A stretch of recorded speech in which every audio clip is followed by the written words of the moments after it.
Tai labas vakaras, sveiki visi. Su jumis vėl laida eilinį kartą sekundantai. Su jumis esu aš, Danielius Grebliūnas ir Augustas Šalkauskas. Sveikas, Augustai. Sveikas, Danieliau. Šiandieną Šiandien mums filmuojamės vėl. jo ir gyvai susimatyti.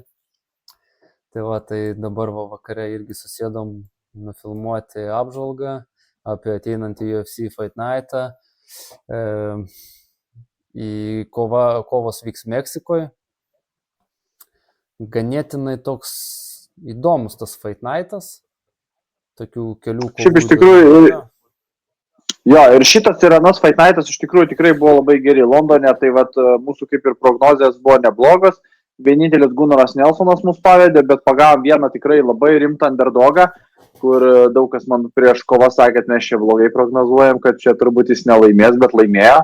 Tai aš buvau iš jį pastatęs 10 eurų, tai laimėjau 40 ten berods 2.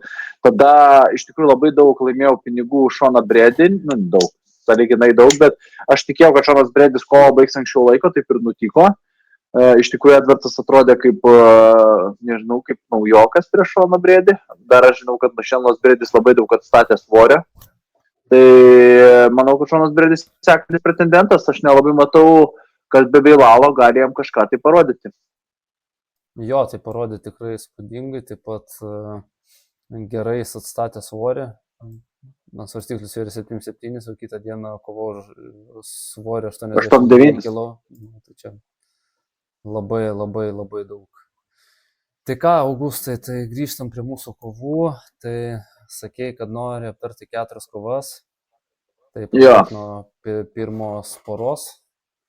Pirmą kovą, iš tikrųjų, čia šitą kovą išrinkau aš pats, labai man patinkantis vyrukas kovoja, tai pirmas Belseguel Costa, aš jį vadinsiu tiesiog Costa, prieš Christian Rodriguez. Christian Rodriguezas, iš tikrųjų, šitas vyras yra man labai įspūdingas vien tik dėl to, kad jis jau UFC atėmė 4-0.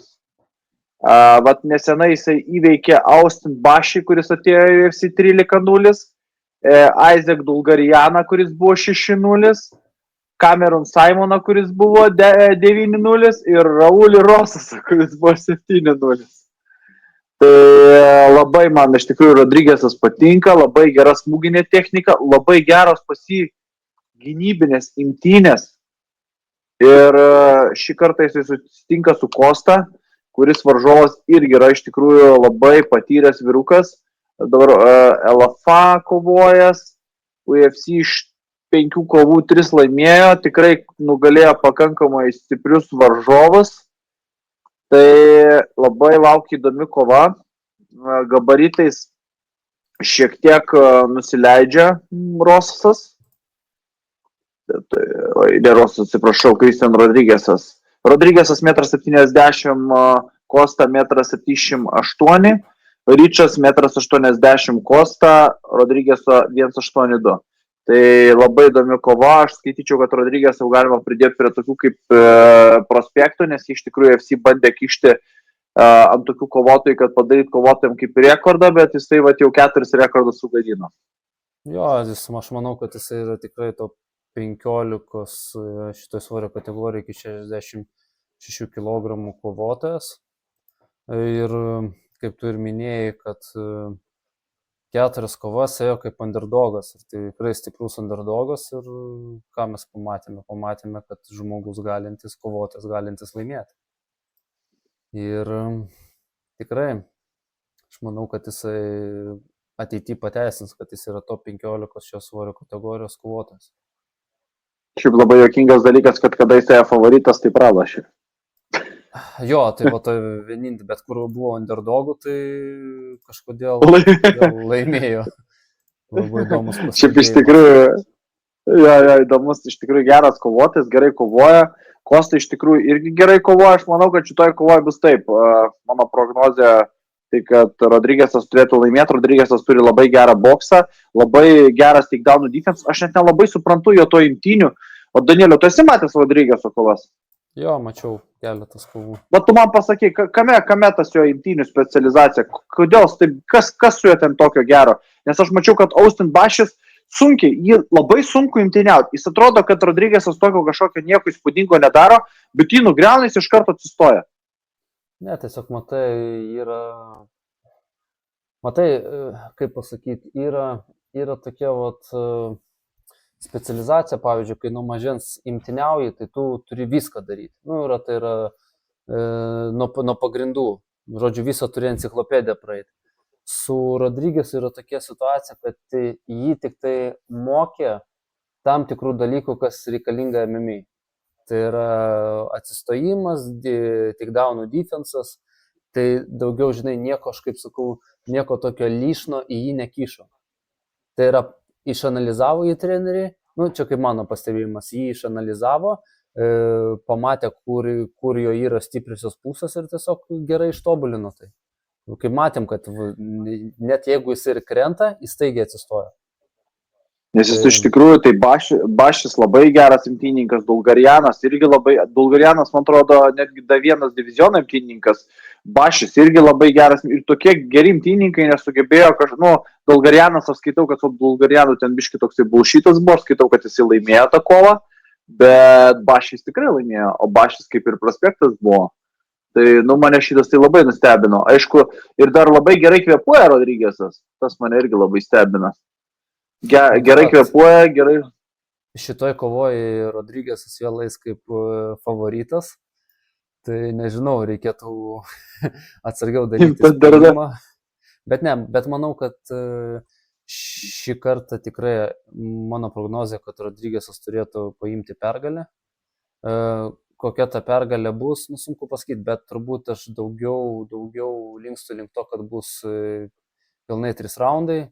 Turėtų decisionų laimėti Rodrygėsas. Aš irgi iš tikrųjų, Danielio, manau taip pat, kad Rodrygėsas gerai boksuoja, Kosta irgi tikrai geras stovėsnios kovotojas, manau, čia daug imtynių neišvysim. Jeigu Kosta kažko tai nepadarys stebuklingo, nepataikys kažkokio lucky punch ar dar kažką, aš irgi manau, kad Rodrygėsas laimės taškais, kažkaip tai nematau, kad abu vyrai labai tvirti. Nemanau, kad Kostai užteks sugebėjimo prigrauti Rodrygės ant kažkokio tai submišno, Rodrygėsas irgi ne kažkaip tokio submišno nieko tikrai nemačiau. Aš imčiau irgi arba Rodrygėso pergalę, arba Rodrygėsas taškais, kažkaip tai tokio, nežinau, ką daugiau čia pasakyti. Ir tikiuosi Rodrygėsą toliau pamatyti dar geresnėse kovose. Jo, tai ką, perinam toliau. Tai ką, sekanti mūsų kova, čia man irgi, net kai kurie žmonės rašė, kad norėtume, kad ją aptartumėm, tai iš tikrųjų Kelvin Gastelmas, Joe Pyferis.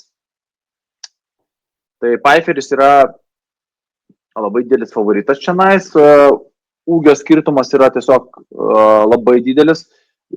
Gastelmas už šitą 1,75 m, Pyferis 1,88 m. Tai čia pas mus gavus kiek, 13 cm. Tada Ryčas netoks didelis, Ryčas 9 cm, Pyferis didesnis, Gastelmas 1,82, Pyferis yra 1,91. Tai ką aš noriu iš karto galiu pasakyti tokį dalyką, kad Joe Pyferis yra pirmas Dana White'o kaip ir vienas iš numylėtinių. Antras dalykas, Pyferis treniruojasi kartu su Leon Edwardsą nugalėjo, primingai užkrito dabar.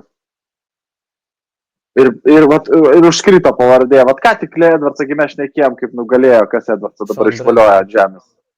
Šonas Bredis, tai užkrito man pavardė kažkaip tais. Tai Šonas Bredis treniruojasi kartu su Pyferiu. Tai Pyferis iš tikrųjų tikrai yra geras grepleris, gerai imtyniauja, smarkiai muša rankom. Vienintelis Gastelimo šansą matau, kad Gastelimas gali kažką tai užtaikyti, nes manau, kad Gastelimas galbūt šiek tiek geriau boksuos už Pyferį, bet Gastelimas šitam svoriui nėra tinkamas kovotas, man atrodo, jis yra per mažas, tiesiog per mažas ir aš manau, kad pabaiga bus labai panaši kaip su Šonu Bredžiu, tik tai, kad Pyferis bus fiziškai tvirtesnis. Jo, tai tikrai sutiksiu, Augustai, vis dėlto aš manau, kad Kevin Gastelimas yra mažesnės svorio kategorijos kovotojas. Nežinau, netempė jis tų gabaritų, man vien tas ūgis 1,75 m ir 84 kategorijos svorio, aš kaip įsivaizduoju, aš pats kovoju 84, tai kai mano ūgis 1,87 m, 1,88 m, Tai prieš save matyti 12 cm, 13 mažesnį kovotą, nu jo, būtų taip labai įdomu ir keista. Nu, Danielio užduos asmeninę klausimą, ar norėtum su Kevinu Gastelėmu sukovoti? Nežinau, aš nemanau, kad jis man būtų labai parankus varžovas. Aš irgi taip galvoju, kad nebūtų labai parankus varžovas, bet būtų tikrai įdomi kova. Nežinau, Bet aš nemanau, kad iš tikrųjų ir jisai, net neaišku, ar jis tai būtų labai ir neparankus varžovas. Jis imtyniaujantis, bet jis tikrai, aš man atrodo, kad tu per savo karjerą esi turėjęs žmonių, kurie geriau imtyniauja už jį. Nu, žinai, negalim mes nieko daug ką sakyti. Negalim. Ateis laikas, kaip sakant, bus ir vaikas, tai, žinai, pamatysim. Tai. Ateityje. Realiau yra sukovoti su Pfeifferiu. Jo, tai jo, kas amžius liečia, tai tas pats ir Gastelėmas 33 metai, tai palyginus jau tokiam, žinai, pačiam pykė. UFC eina 13 laimėjimų, 9 pralaimėjimai. Atsiprašau. Oi, mama. Sveikato, Danielio. Na, va, tiesą pasakiau. Tai va, yra UFC veteranas, turi virš 20 kovų. Patirtis tikrai įdomi. Pfeifferis yra 4-1, tai tik tai turi 5 UFC kovas. Bet šiaip, nežinau, pas Gastelėmu buvo įdomi tokia situacija nuo 2019 metų, kai jis pralošė Adesanijai, tai va ta jo karjera kažkaip nukrito į apačią. Jisai ten turėjo 3 pralaimėjimus, po to 1 laimėjimą, vėliau vėl 2 pralaimėjimai, 1 laimėjimas, po to vėl pralaimėjimas ir paskutinė jo kova yra laimėta. Tai prieš Daniel Rodriguez yra decision laimėta. Nežinau, Šiaip jeigu taip rinkčiausi, kas gali būti šios poros nugalėtos, tai manau, kad būtų Joe Pfeifferis kažkaip vis tiek ir jaunesnis, ir tie gabaritai tokie atrodo šios svorio kategorijos rimtesni. Manau, kad irgi kova galėtų gal baigtis, aš įsivaizduoju, kad turėtų baigtis decision. Irgi šita kova, kažkodėl man tokia nuojauta. Nu, aš nežinau, aš tai iš tikrųjų, jeigu imčiau, tai aš gal imčiau Pfeifferį anksčiau laiko, aš manau, kad Pfeifferis tiesiog iškankins ir manau, kad galbūt užsmauks ar kažką tokio padarys. Aišku, decisionas neblogas variantas, bet aš turbūt sakau, imčiau Pfeifferį anksčiau laiko, nes rizikuočiau, nes Pfeifferis didesnis, Gastelėmas jau nebebando mes svorio. Gastelėmui labai sunkiai sekėsi su Šonu Bredžiu, aš manau, kad situacija čia bus ta pati, tik tai, kad varžovas bus didesnis.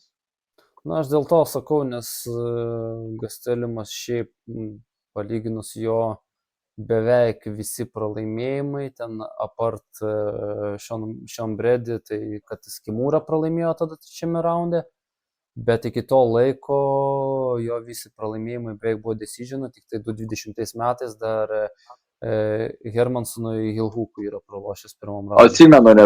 Atsimenu. Tai kokios nuomonės tavo, Augustai, dėl šitos kovos? Aš sakau, aš tai imu Pfeifferį, net aš iš vis skaitau, kad čia mismačas. Tai aš iškart, kai šitą kovą pamačiau, iškart pagalvojau, kad Pfeifferis laimės.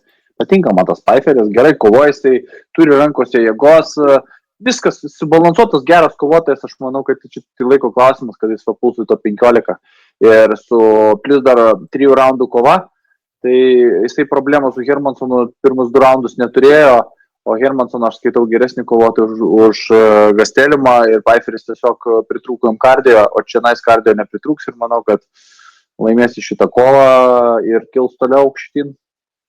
Tai ką, perinam prie kitos kovos, Augustai. Labai įdomi kova, tarp kitko. Manuel Torresas prieš Drew Doberį. Alfa žandikaulį, kitaip tariant. Jo, tai Drew Doberis, tai čia tikras veteranas, jisai kovojo nuo 2014 metų, kiek neklystu. Toks, žinai, geras, labai stiprus vidutiniokas, kuris ir laimi, ir pralaimi. UFC turi va dabar, matau, 13 laimėjimų, 10 pralaimėjimų, tai 23 kovas turi tik stipriausia organizacija. Tai neblogas rezultatas. Neblogas rezultatas, 36 metų. Tai, tikrai, man šiaip Drew Doberis Nu, anksčiau, ir dabar taip jisai simpatizuoja, toks visai ganėtinai geras vidutiniokas, jį visada labai įdomu žiūrėti, nes dažniausiai tai anksčiau, Laiko baigėsi kol. jeigu jisai pralaimi, tai pralaimi kažkokių veiksmų. Iš tikrųjų, šitoj kovoj, man atrodo, garantuota tai, kad kova nedais iki teisėjo sprendimo, nes jo varžovas, Manuel Torresas, suka smūgius iš apsisukimo, muša rankom ir aš dabar atsidariau, kad jūs įsivaizduotumėt, Manuel Torresas rekordas yra 15-3, iš kurių tik tai viena kova daėjo iki decisiono. Viena kova iki decisiono iš 18 ir jis ją laimėjo. Tai va, šitai ir tai čia buvo net ne UFC, o ten kitoje organizacijai. Ten, man atrodo, dabar tiksliai nepasakysiu kokią organizaciją, bet turbūt ten bus meksikiečių organizacija. Bet šiaip jo kovos, tai ten įspūdingai. Tai ir smūgiuoja, ir parodė, kad gali ir užimtiniauti. Tiesa, matau, kad prieš pralaimėjimai Bahamundesui jisai yra laimėjęs prieš Chris Duncaną, prieš tą patį, kurį mes statėme, su koeficientu 4. Jo, atsimenu dabar jo.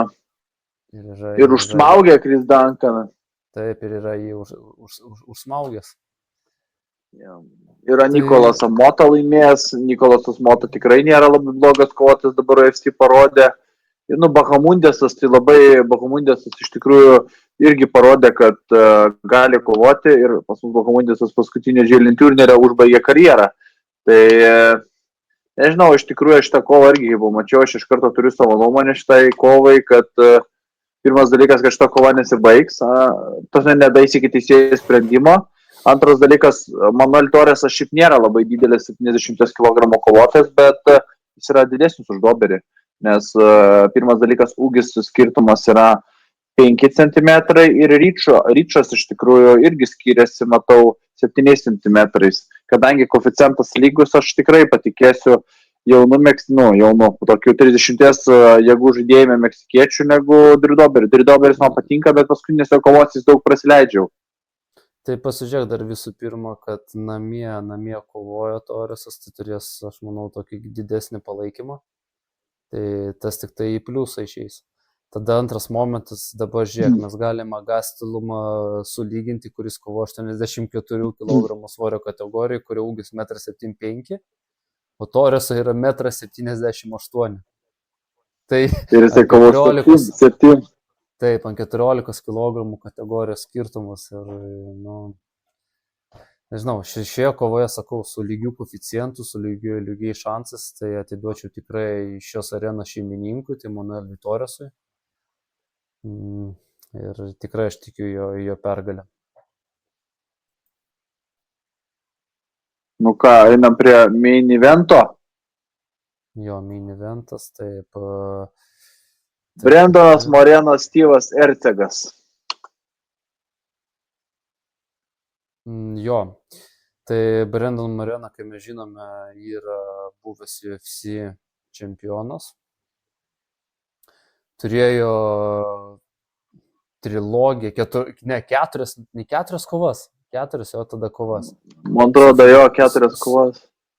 Jo, su Davison, jo, Figueiredo, tai čia dažnai mes sakydom trilogijos, bet čia net keturlogija, tokia, nežinau, kaip teisingai net ir pasakyti. Ir dabar iš tikrųjų bando tą divizioną atgaivinti. Man šiek tiek gaila, kad Mokajevas buvo išmestas iš UFC, kaip ir nepratęsta sutartis, nes visai norėčiau pažiūrėti jo kovas toliau. Tai iš tikrųjų dabar aš atsidariau šitą kovą, aišku, tą kovą aš skaityčiau gal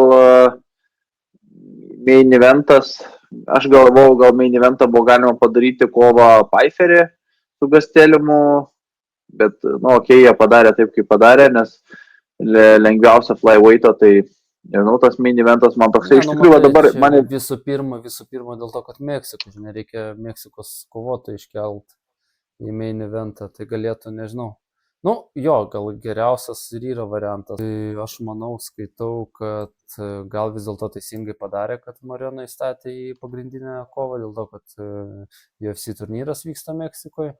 Tai kai antrą numerį savo svorio kategorijų statyti, tai manau, gal yra tame logikos. Tai va, iš tikrųjų, ką aš kovoje pastebėjau. Labai mane gal nustebino tai, kad Moreno bus ne ką mažesnis už Ercegą, nes Ercegas šitam svorį labai didelis, dabar žiūriu, ūgis Ercegas 3 cm yra aukštesnis, bet Moreno ryčas yra 4 cm didesnis. Plus Moreno tvarkė Kai Kara Francą, nuo kurio Ercegas buvo tiesiog nukautuotas. Tai, na, aš manau, kad kova yra aišku padaryta Moreno, nes Meksikoje visą kitą. Moreno švęs pergalę šitoje kovoje, nes Moreno tikrai gerai kovoja. Jo kova su Pantoža irgi tokia buvo. Moreno kol kas nerodo jokių silpnybių, visus tokius šiek tiek žemesnio kalibro kovotojus negu čempionus jisai sutvarko. Tai manau, kad Steve Ercego laukia ta pati daina. Jo, Augustai, tikrai sutinku, tai grinai aš manau padaryta šitą kovą tiesiog Meksikos publikai ir aš manau, kad Moreno tikrai yra aukštesniai klasiai, tikrai aš skaitau pelnytis yra antras numeris savo divizione. Tai vat, žiūrėsim, kaip seksis Ercegui, čia toks jam labai geras bus išbandymas. Klausimas, ar išnaudos tą galimybę pakovoti su antru numeriu ir jį nugalėti. Bet bus labai sunku, kai Meksikoje laimėti prieš meksikietį. Aš taip kažkaip manau, kad man Moreno tikrai visai patinka šitam svorį, gerai kovoja, geras boksas, geros imtynės, rimtas kovotojas. Tai iš tikrųjų, mano pasirinkimas kaip Brendanas Moreno. Tai Danieliau, koks tavo šios savaitės bus pasirinkimas? Jaučiu, kad mūsų pasirinkimai šią savaitę bus panašus. Turbūt, kad taip. Šiaip labai norėčiau gal sukombinuoti 2 statymus. Tai Christian Rodriguezą pasirinkti su Manuel Torresu. Labai geri koeficientai. Aš manau, galima būtų pabandyti juos sukombinuoti. Jo, iš tikrųjų visai gerai čia skamba. Ir aš iš tikrųjų, irgi Manuel Torresas, aš irgi galvoju, kad už tokį koeficientą yra tikrai geras pasirinkimas. Aš iš tikrųjų dar galvoju, kad Lupita Godinės yra visai geras pasirinkimas. Bet aš turbūt irgi pasimsiu, aš jau iš tikrųjų tikiu Pfeifferiu, aš tiesiog pasimsiu Manuelį Torresą ir Joe Pfeifferį. Čia mano šios savaitės pasirinkimas, aš praeitą savaitę laimėjau trupučiuką pinigų. Tai aš manau, kad 20 eurų tai tikrai pastatysiu už šitą kombinuotą statymą. Tai aš irgi lygiai taip pat 20 eurų ant šito čekiuko. Iš 2 įvykių. Žiūrėsim. Jo, ir aš manau, kad čia esim pergalės. Jaučiu taip, nes, nežinau, Torresas man tikrai patinka už tokį koeficientą. Aš nelabai suprantu, kodėl jis eina su lygiu koeficientu, bet keista man tiesiog. Šiek tiek keista.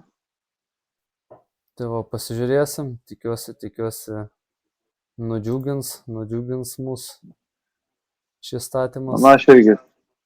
Aš irgi taip tikiuosi. Tai ką, Augustai, buvo dar kartą su tavimi malonu pabendrauti, šiandieną antrą kartą mes bendraujam. Apšnekam vėl kovas. Tai tikiuosi, šią savaitės pabaigoje mes džiaugsimės ir kitą savaitę galėsim aptarti mūsų laimėjimus. Taip, teisingai. Tai ką, visiems laida, sekundantai, buvo labai malonu, ačiū, kad žiūrite, komentuojate, klausėte. Tai mums yra didelė motyvacija kalbėti, aptarinėti. Tai su jumis buvo aš, Danielius Drebliūnas ir Augustas Šalkauskas. Iki kito karto, tikiuosi visiems paklausėt mūsų nuomonės, kažką gal atkalbėjom, kažkas pasirinks tą patį, ką pasirinko mes. Būkite atsakingi su statymais, statykite tik tai tiek, kad būtų smagu pažiūrėti, tai paprotingai pasirkti ir tiek. Tai va, susimatysim kitoje laidoje. Jeigu nesate azartiški, tai nestatykite. Azartiški, jo. Gerai.